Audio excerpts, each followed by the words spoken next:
2015년이 끝났습니다.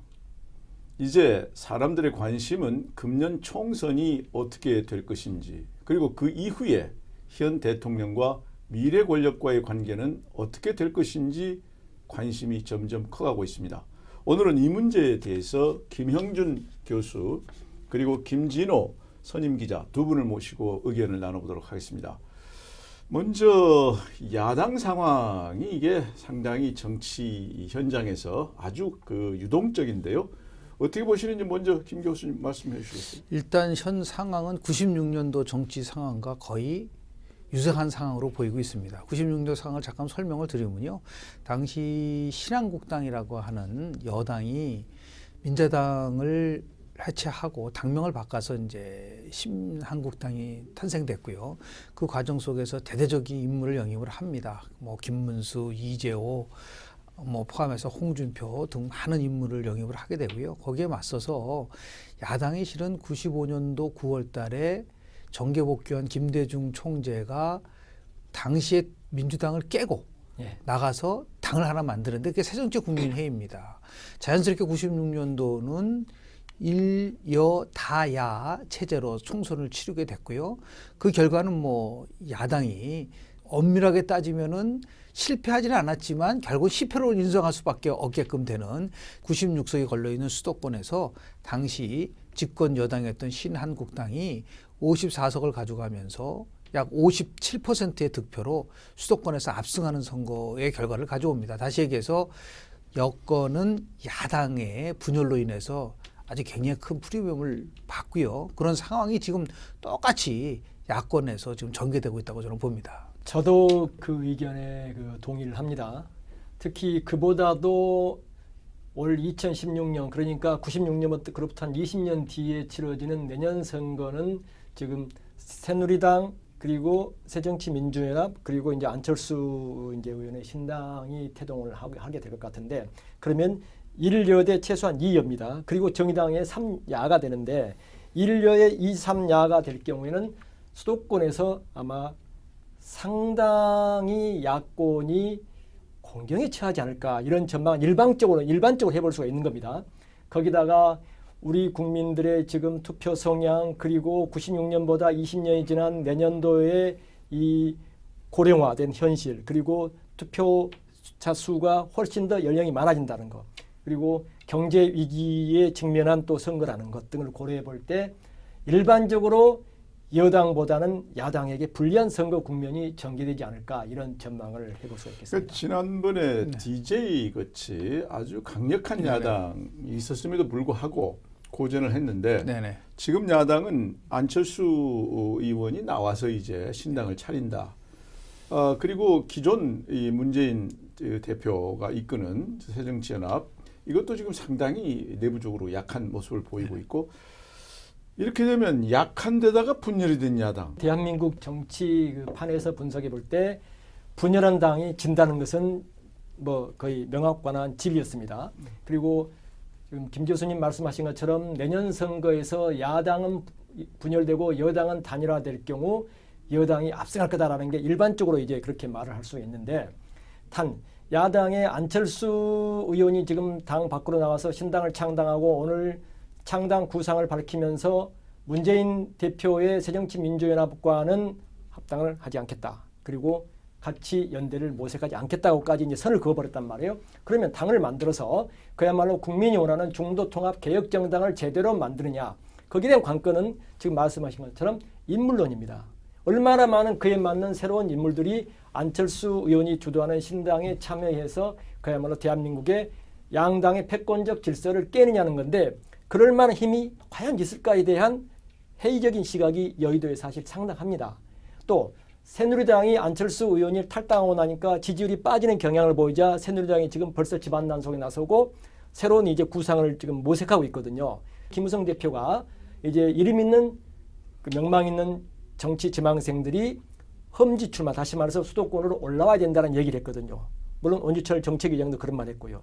그렇다고 보면 아마 이름께나 있거나 언론에 알려진 인물을 등장시켜서 수도권에 전향적으로 꼽아버릴 개연성도 있단 말이에요. 그렇다고 보면 과연 수도권 112석 가운데 새정치민주연합이나 안철수 신당이 몇 석을 차지할 수 있을까?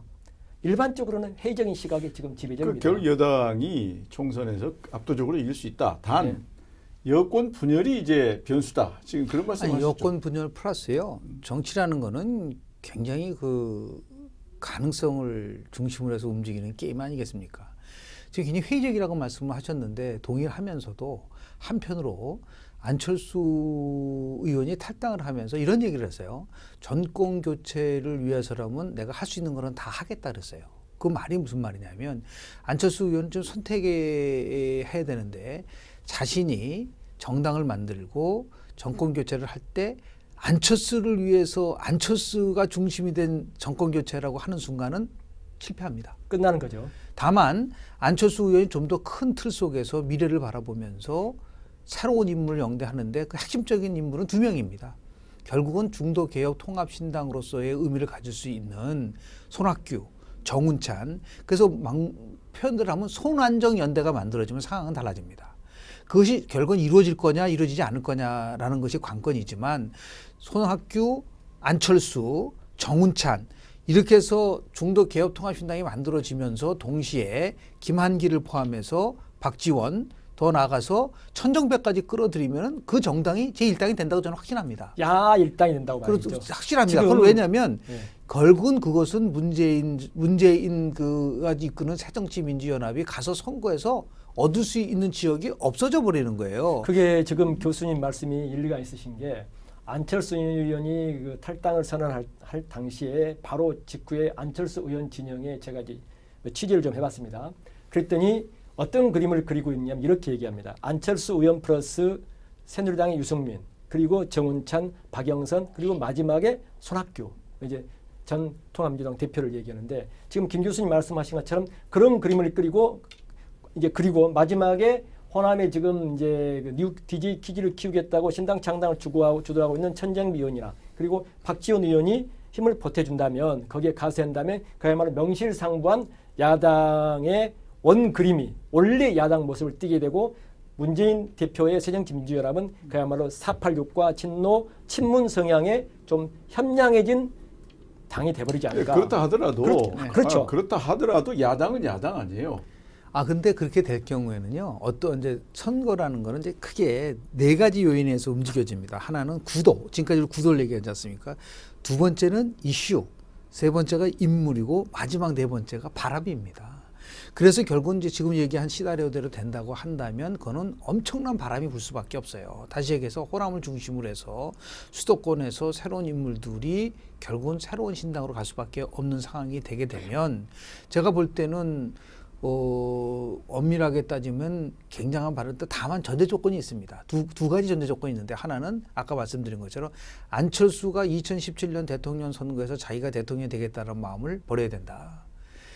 큰 틀에서 봐야 된다. 두 번째는 뭐냐면 현재와 같은 당의 운영 구조와 같은 1인 중심의 체제로 가서는 성공할 수 없다. 아마도 그 새 정당은 집단 지도체제 형식으로 갈 수밖에 없을 것이다. 그러니까 모든 사람들이 역할을 맡고 서로의 의견을 조율하는, 그럼으로써 현재 있는 문재인 대표와는 완전히 차별화되는 정당 구조를 가질 수밖에 없을 것이다.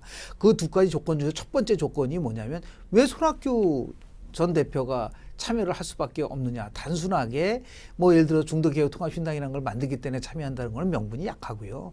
다시 얘기해서 정권교체를 하는데 그 정권교체 속에서 결국은 다음에는 당신이 한번 정권 한번 만들어봐라 라고 하는 그러한 강력한 나름대로의 손학규 전 대표와 안철수 의원 간의 나름대로의 미략관계가 형성되지 않으면. 근데 잠깐요. 손학규 의원을 굉장히 높이 지금 아닙니다. 평가하는 연대이기 건데 때문에 그렇습니다. 손학규 의원이 지역구에서조차 떨어진 건 어떻게 생각하세요? 그거는요.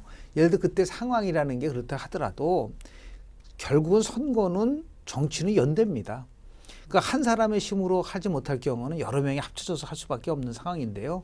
그 당시에 물론 이제 떨어졌다고 한다고 하면은 노무현 대통령은 안 떨어졌습니까? 지금 제가 그 교수님 말씀에 첨언을 하자면 안철수 의원이 지금 김 교수님 말씀하신 것처럼 당은 만들고 3파행만 하고 본인이 뒤로 물러나 주고 그 자리에 손학규 전 대표를 세우고 정운찬 전 총리를 세우고 천정배 의원을 세우고 박영선 의원을 세우고 가면 그야말로 이 그림이 되는 거죠.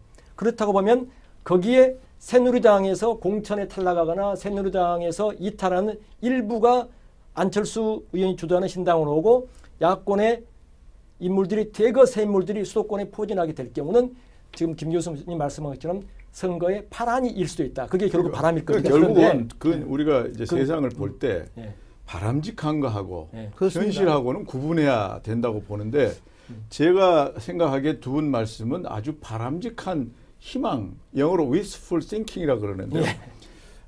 그렇게 되면 모르겠지만 안철수 의원의 과거의 그 어떤 움직임을 보면 본인이 포기하고 다시 누구한테 내주고 할지 하여튼 여러 가지 전제 조건이 충족이 되면 야당이 바람 불 수 있다. 그런데 여당 경우에 네. 대통령이 아주 강력한 대통령 아닙니까 지금? 네네. 여권의 분열은 불가능한 거 아니에요? 유승민 그 의원 지역구에 친박들이 대거 내려가서 유승민은 진실되지 못한 사람이라고 이렇게 하고 이런 분위기인데 분열이 가능할까요? 96년도 당시에 대통령이 김영삼 대통령이었거든요. 신한국당을 만들고 그 당시에는 대통령이 집권당의 총재였었습니다. 근데 지금 2002년도 대통령 선거 끝나고 나서 당시에 노무현 대통령이 당권 분리 더 나아가서 당총 분리를 얘기를 하면서 일반 평당원으로 갔거든요. 그 전통이 이제 이어져서 지금 박근혜 대통령은 새누리당의 일개 평당원이에요. 아무런 그 직책이 없습니다. 그럼에도 불구하고 새로운 현상은 뭐냐면 20년 만에 총재 대통령이 지금 탄생한 것 같은 그런 분위기가 연출되고 있거든요. 다시 얘기해서 지금은 뭐 굉장히 평안한 것 같지만 저는 이 쟁점 법안이 어떤 형태든 간에 국회에서 처리가 되면 바로 여당은 결국은 분열과 갈등으로 갈 수밖에 없는 구조다. 그 대표적인 이유가 뭐냐면 일단은 총선 룰과 관련된 갈등이 불거질 수밖에 없는 것이. 그 핵심은 뭐냐면 여권의 입장, 대통령 입장에서 볼 때는 새로운 인물, 진실한 인물을 좀 공천하고 싶다는 겁니다. 그것은 결국은 저쪽에서는 20% 컷오프하면서 새로운 인물을 가지고 오는데 최소한도 새누리당도 거기에 합당한 만큼의 제스처를 펴야 된다는 걸 가지고 저는 충돌이 올 거라고 봅니다. 네. 저는 뭐 정치는 잘 모르지만 네네. 김무성 대표가 대통령의 의견을 거스를 수가 있나요?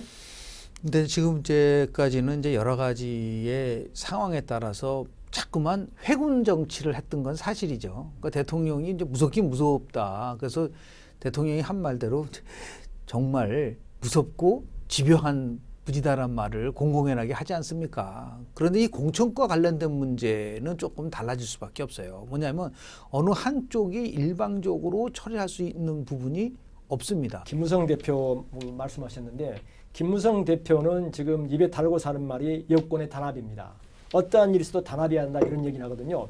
그리고 김무성 대표는 결국 대권에 대한 행보를 지금 하고 있는 겁니다. 회군하고 약간 우유부단한 그 정치를 하면서 김무성 대표는 박근혜 대통령과 떨어져서 대통령을 넘고 할 생각이 사실 추호도 없습니다. 그래서 제가 볼 때 박근혜 대통령이 김무성 대표를 내치는 듯이 버릴 수는 있어도 김무성 대표와 박근혜 대통령에 대해서 반기를 들어서 새로운 정치 세력을 구축하고 영역을 뛰어넘는다. 이건 좀 상상하기가. 우리가 한번 현 시점에서 고민해 볼 수 있는 시나리오는 여당발 비대위 체제 구축입니다. 다시 얘기해서 2012년에 박근혜 비대위원장이 자신의 주도하에서 선거를 치러서 152석을 얻고 네. 그리고 결국은 과반수를 획득했거든요.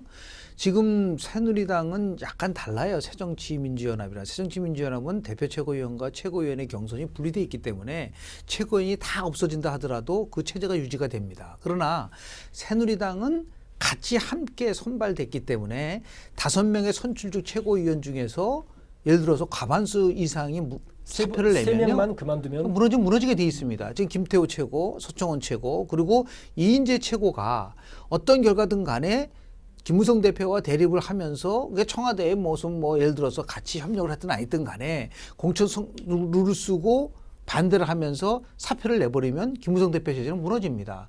그럼 당헌 단계에서 비대위 체제는 바로 원유철 비대위 체제로 갈 수밖에 없어요. 그 당분간은 원유철 비대위 체제로 가면서 선거를 치르겠다고 한다면 당헌 단계에서 아무런 문제가 되지 않습니다. 그런 과정 속에서 과연 김무성 대표가 자기가 다시 독자적으로 이걸 풀어나갈 수 있는 힘이 과연 생길 수 있을 것이냐. 저는 거의 힘들 거라고 봅니다. 그런 의미에서 보면 결정적인 순간에 또다시 청와대와 더불어서 전략공천 문제라든지 컷오프 문제를 다른 형태로 해서 협상하고 절충하는 방법이 나올 가능성도 그러니까 있는데. 두 분 말씀의 공통 분모는 네네. 김무성 대표하고 대통령이 분열되지 않을 것이다. 결과적으로. 분열될 가능성이 상당히 희박하다. 그러니까 그렇다면 총선 끝난 이후에는 네. 이제 차기가 문제가 되잖아요. 그러면 소위 그동안에 많은 분들이 얘기한 현재 권력 대 미래 권력 이런 얘기가 이제 나오기 시작할 텐데 지금까지로 놓고 보면 미래 권력이라는 존재감이 과연 있겠느냐. 저렇게 강력한 대통령이 하에서 그래서 이제 그 현재 권력이 미래 권력을 창출하려고 했었던 노력은 어느 대통령이 다 있었어요. 그런데 다 실패를 했죠. 그 실패한 이유는 두 가지 때문이죠. 하나는 집권 당내에 강력한 야당의 인물이 존재하고 있었기 때문에. 다시 얘기해서 지난 생각을 해보라고 했어요. 이명박 대통령 때는 본인이 자기 정치를 많이 했잖아요. 네. 물론 이제 자기 정치한다고 유승민 원내대표 경우에는 그냥 뭐 끌어안쳤지만은 여당 내에 야당의 역할을 할 수 있는 강력한, 특히 이제 내년 총선 끝나고 나면 김무성 대표는 7월 달에 당 대표직을 내놔야 됩니다. 아무런 지vik을 가질 수가 없는 상황으로 온단 말이에요. 또 두 번째는 뭐냐면 김무성 대표 독주 체제가 지금 구축되고 있는 상황 속에서 뭐 다른